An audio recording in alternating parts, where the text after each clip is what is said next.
Hello, જય શ્રી કૃષ્ણ. લુસીબેને નાહી લીધું છે. હવે ટી શર્ટ બીશર્ટ પહેરીને કોરા થઈ ગયા છે. હવે નખ કાપવાનો વારો છે. જો એના નખ કેવડા છે, એટલા મોટા મોટા નખ છે એને. એના નખનું કટિંગ થશે.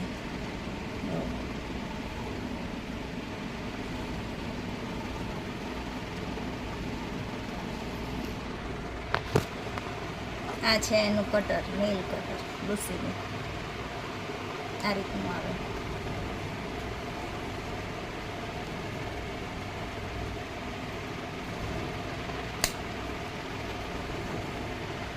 લુસીબેનને નખ કાપવા ન ગમે. ક્યાંય ગયો જો આટલા આટલા આટલા આટલા નખ કપાઈ જાય. તું એમાં જોઉં છું ફોનમાં?